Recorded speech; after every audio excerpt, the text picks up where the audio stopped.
Viewers welcome back. आप देख रहे हैं आपका प्रोग्राम कहानी कुर्सी की। मैं हूं सौरभ शर्मा, आपके साथ सारे मेहमान बने हुए हमारे साथ। राहुल महाजन जी हमारे साथ है, हर्षवर्धन त्रिपाठी जी, समीर चौगांवकर साहब, प्रोफेसर संगीत रागी जी। बात हो रही है अरविंद केजरीवाल जी को बेल या एक बार फिर जेल। देखिए, बेल तो मिल गई थी कल रात ही उनको लोअर कोर्ट से, लेकिन ईडी पहुंच गई हायर कोर्ट। आज सुबह हाई कोर्ट में पहुंच गई और हाई कोर्ट ने कहा जब तक हम सुन नहीं लेते इनको तब तक उस ऑर्डर पर रोक लगा दी जाए। तो अभी रोक लगी हुई उस ऑर्डर पर। ऑर्डर की कॉपी आ चुकी है। ऑर्डर क्या कह रहा है? जो उनका बेल ऑर्डर है कि ईडी उनके खिलाफ कोई पुख्ता मामला साबित नहीं कर पा रही है, सबूत नहीं दे पा रही है। और विजय नायर जो कि बताया गया कि वो मेन ऑपरेटर था इस पूरे मामले का, जो सबके टच में रहता था, दक्षिण वाली शराब की कंपनियों के और दिल्ली वाली और जो बाकी और कंपनियां हैं और दिल्ली सरकार के बिचौलिया था वो, और वही सब कुछ मिल ये सारा घोटाले को अंजाम दिलवा रहा था। उसका केजरीवाल से कोई कनेक्शन है ये साबित नहीं कर पाई ईडी, ये कोर्ट ने कहा है। और ये भी कहा है कि आप कह रहे थे 100 करोड़ का मामला है, वो पैसा कहां है? वो पैसा पूरा उस मनी ट्रेल, वो भी आप साबित नहीं कर पाए। बहरहाल अब ये हाई कोर्ट के सामने गई है ईडी।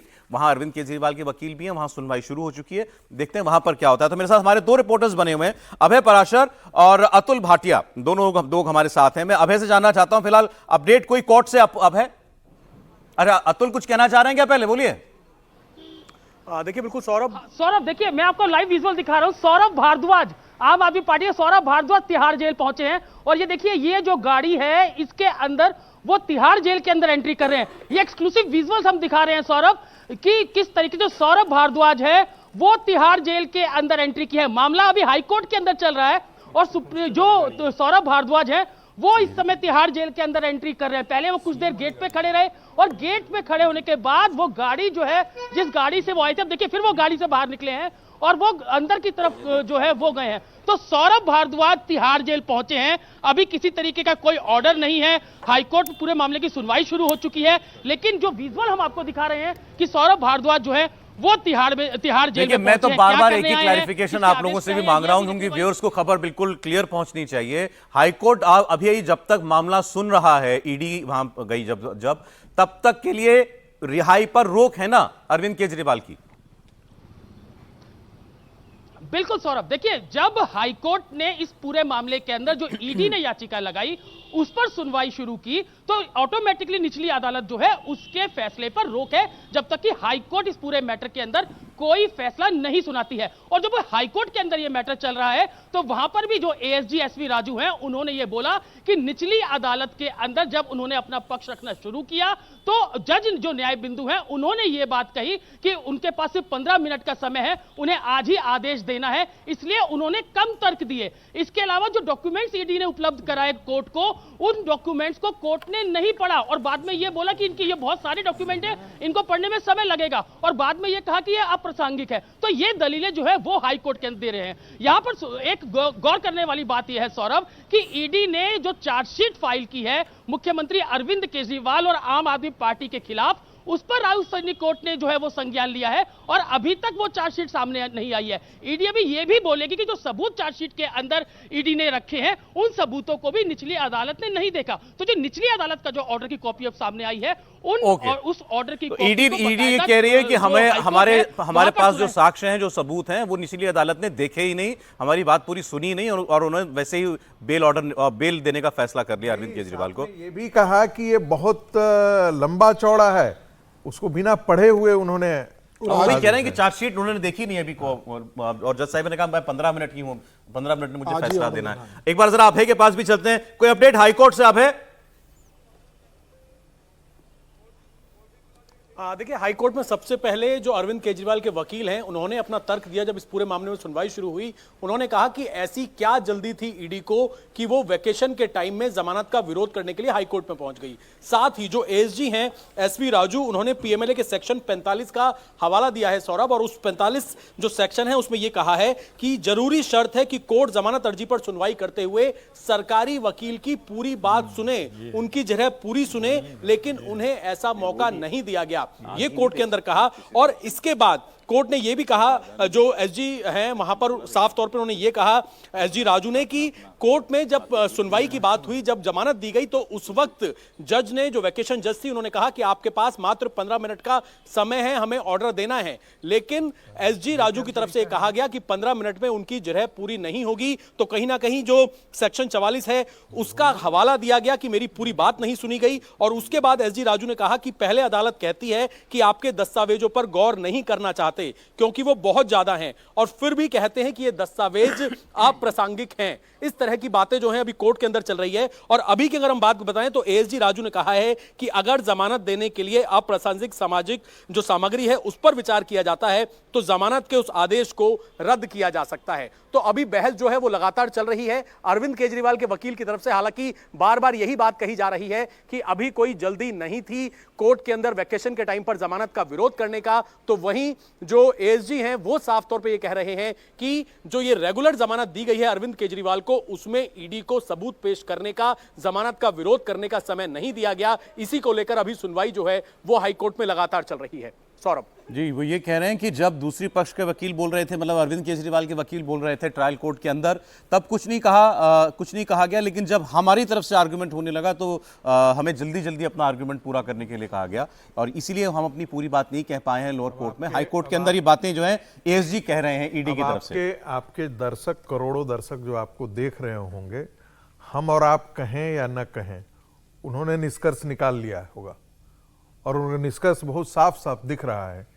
भाई, एक तरफ आप कह रहे हैं कि ये डॉक्यूमेंट बड़ा है, हम इसे देख नहीं सकते हैं, फिर 15 मिनट के अंदर ही मेरा समय है, इसी में हमको निर्णय भी देना है। ऐसी क्या जल्दी है कि हमको तुरंत ही निर्णय देना है?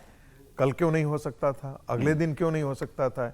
ईडी को सुनने का मौका क्यों नहीं दिया गया? ये सारे सवाल तो उठते हैं और ये सारे सवाल वाजिब बनते हैं कि यदि ईडी अपना तर्क प्रस्तुत कर रही है, आपसे कह रही है कि आप हमारा डॉक्यूमेंट देखिए, तो आप ऐसे कैसे कह सकते हैं कि ये मामला आपने डॉक्यूमेंट जो दिया है वो अप्रासंगिक है, उसमें कोई तथ्य नहीं है। कोई भी पार्टी, कोई भी पार्टी यदि कहती हो, वो अगर डिटेल में आएगी तो कुछ तो डॉक्यूमेंट दिखाएगी, कुछ तो बताएगी। उस पर लोअर कोर्ट जज ने कहा कि डॉक्यूमेंट्स आर वेरी बल्की, बहुत बड़े डॉक्यूमेंट्स। तो भाई मान लेते हैं, तो वही तो मैं कह रहा हूँ। आप 2 दिन बाद, आपकी क्या जल्दी थी कि तुरंत आपने जजमेंट? मैंने तो जो निर्णय सुने हैं, जो कानून के बहुत जानकार लोग बताएंगे, 1200 पन्ने का जजमेंट होता है, लेकिन उसका जो ऑपरेटिव पार्ट होता है 2-4 पेज होता है, छोटा ही होता है।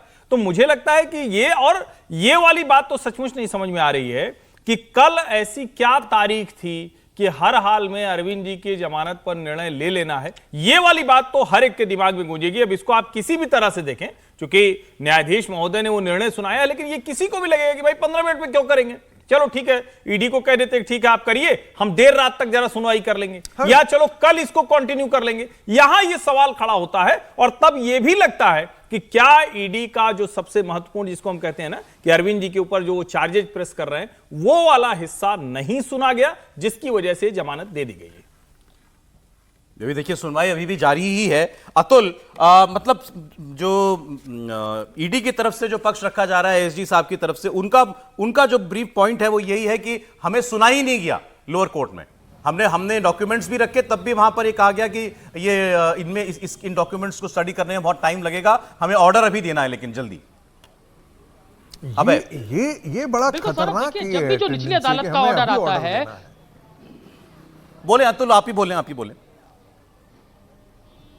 बिल्कुल, देखिए सौरभ, जब निचली अदालत का जब ऑर्डर होता है तो उसको जांच एजेंसी जब ऊपरी अदालत में उसको चैलेंज करती है, तो बाकायदा जो निचली अदालत का ऑर्डर है उसके लिए बताया जाता है कि किस तरीके से किन किन चीजों के ऊपर जो निचली अदालत है उसने ध्यान नहीं दिया। और यही एएसजी एसवी राजू कर रहे हैं। वो हाईकोर्ट में बता रहे कि हमें समय नहीं दिया गया।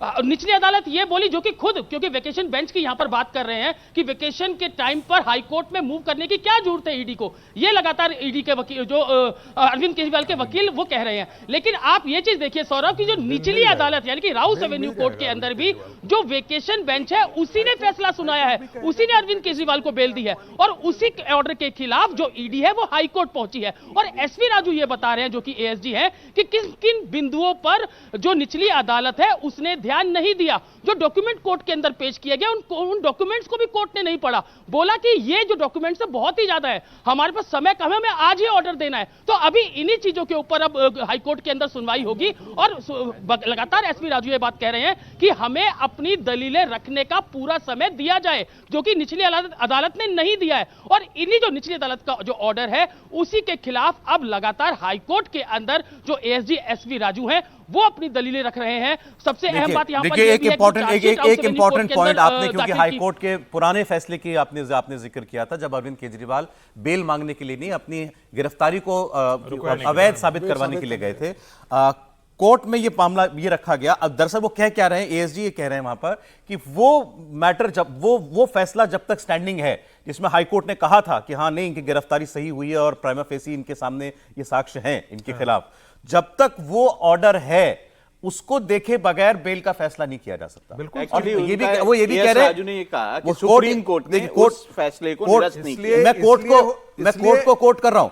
कोर्ट ये कह रहा है कि want to convey that the finding of the High Court order while rejecting his plea against arrest and remand has not been considered. ASG ने कहा these are findings contrary to the High Court order. Unless Supreme Court sets aside the order, these findings cannot come. Supreme court जब तक उससे या तो supreme court कह दे कि high court ने पहले जो कहा था अरविंद केजरीवाल के खिलाफ उसको हटा दे, तो बेल जाएगा। एक चीज आपको बोलना चाहता हूं, देखिए ट्रायल कोर्ट में लंच पे चलिए। देखिए कोर्ट फिलहाल सर, लंच मैं पे चली उसी गई। देखिए चीज मैं को इसमें जिक्र एक चीज करना बोलना चाहता चाहता हूं था। कि ट्रायल कोर्ट में ये ऐसी पहली बार नहीं है कि कल जो है ईडी ने अचानक बहुत सारे डॉक्यूमेंट्स दे दिए, नहीं, ट्रायल कोर्ट में ये मामला चल रहा है और मामले में अलग अलग टाइम पे अब ये देखिए कानूनी बात जब होती है तो वो किसी एक ऐसे मुद्दे पर लेकर के आते हैं, किसी ऐसे पॉइंट पर लेकर के आते हैं जिसके आधार पर आप निर्णय कर सकते हो। तो अब एक वो बड़े कोई पुराना फैसला हो सकता है या कोई लीगल टर्म हो सकता है। अब इस वक्त जिस पॉइंट पर लेकर उसको ईडी के वकील ले गए हैं, उनका कहना है if irrelevant material is considered for granting bail, then the bail order can be set aside. There are numerous judgments on that. कि ये ऑर्डर इररेलेवेंट मटेरियल को ध्यान में रखते हुए दिया गया है। सही डॉक्यूमेंट्स, सही साक्ष्य वो जज के सामने आए ही नहीं, इसलिए वो इररेलेवेंट डॉक्यूमेंट थे। उससे ज्यादा आगे आप जाइए, जज ने बिना पढ़े हुए कहा कि ये इररिलेवेंट है। मैं वही कह रहा हूं, तो वो अब ये कह रहे हैं कि उन्होंने जिन दस्तावेजों को देखकर बेल दे दी वो इररिलेवेंट थे, और इस पर सुप्रीम कोर्ट की जजमेंट्स हैं पुरानी कि अगर इररिलेवेंट डॉक्यूमेंट्स को देखकर कोई ऑर्डर पास किया गया है तो वो ऑर्डर रोका जा सकता है, सेट असाइड किया जा सकता है। वो इस बिना पर मांग रहे हैं कि बेल को रोक दिया जाए। देखिए पहली बार ऐसा तो नहीं है कि ट्रायल कोर्ट में कल ही मुकदमा आया था, ये जो मामला चल रहा है ट्रायल कोर्ट में काफी समय से चल रहा है और उसमें अलग अलग टाइम पे अलग अलग एविडेंस पेश किए गए होंगे। ईडी ने कोई नया एविडेंस नहीं कल डाल दिया होगा बहुत बल्कि कि वो जजमेंट को पढ़ा हो। और जब वेकेशन बेंच में जाता है, कोर्ट जाती है, तो जो उससे पहले जज होते हैं वो रिटर्न अपना दे के जाते हैं कि ये चीजें इस केस में हुई हैं। ऐसा नहीं होता है कि आप कोर्ट ने पूछा, आप ये कहना दूसरा पहलू भी तो है ना